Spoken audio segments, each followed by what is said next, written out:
আসসালামু আলাইকুম রহমতুল্লাহ। যারা নতুন বিদেশে আসতে চান তাদের জন্য এই ভিডিওটা, এবং যারা বিদেশে আছেন মিডল ইস্টে তাদের জন্য এই ভিডিওটা।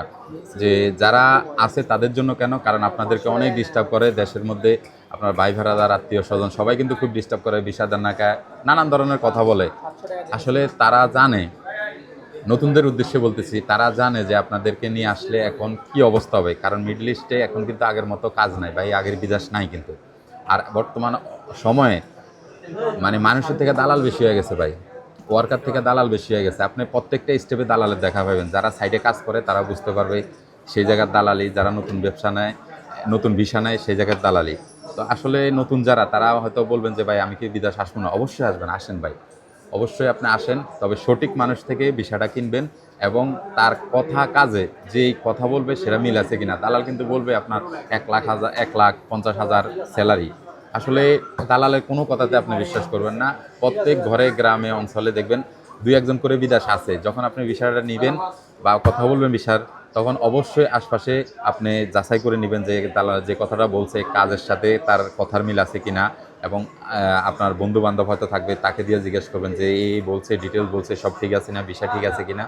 এগুলো অবশ্যই যাচাই করে আসবেন। দেখেন ভাইয়া, আমাদের যদি টাকা পয়সা ধন সম্পদ থাকতো তাহলে অবশ্যই আমরা বিদেশ আসতাম না। আমরা আসলে বিদেশ আসার উদ্দেশ্যে আমাদের পরিবার ভালো থাকবে, আমরা ভালো থাকবো, আমাদের উজ্জ্বল ভবিষ্যৎ গড়বো, এই জন্য আসলে কিন্তু প্রবাসে আসা। ঠিক আছে? তো স্টার্টিংয়ে দেখেন যখন মানুষ বিদেশ আসে 4-5 লাখ টাকা কিন্তু খরচ করে আসে। আসলে আপনি আসার সময় যদি আপনি ধরাটা খান, তাহলে আপনি উঠতে জীবনে অনেক কষ্ট হয়ে যাবে। হয়তো আপনার লোনের টাকা হতে পারে, হয়তো আপনার ধার করা টাকা হতে পারে, হয়তো আপনার জমানো টাকা হতে পারে। এখন আপনি সিঁড়ি দিয়ে উঠার সময় যদি পড়ে যান, তাহলে কিন্তু জীবনে আপনি মার্ডার। আবার রুল করে রানিং করতে জীবনটা অনেক কষ্ট হবে। তো আপনাদের উদ্দেশ্যে নতুন যারা আসবেন, আসেন, সঠিক লোক থেকে ভিসা নেন, যাচাই করেন কাজের সাথে কথার সাথে মিল আছে কিনা। আর এখনকার এমন এক অবস্থা হয়েছে, দালাল খালি ভিসাটা বেচতে পারলে হয়, কোনো রকম হাওয়া দিয়ে বেচলে এয়ারপোর্ট থেকে আপনার রিসিভ করবে না, অসম্ভব। এক অসংখ্য ভিডিও আপনারা দেখছেন, অসংখ্য মানুষের আছে যে মানে এয়ারপোর্টে আসছে আর খোঁজ খবর নাই, দালালের ফোন বন্ধ, এরকম পাওয়া যায় না। তো আমার কথা হলো ভাই, আপনার কষ্টের টাকাটা জলে দিয়েন না।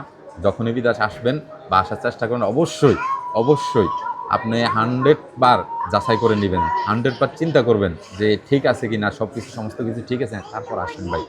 আপনাদেরকে বাধা দিতে হচ্ছি না যে আইসেন না, আসেন, কোনো সমস্যা নাই ভাইয়া।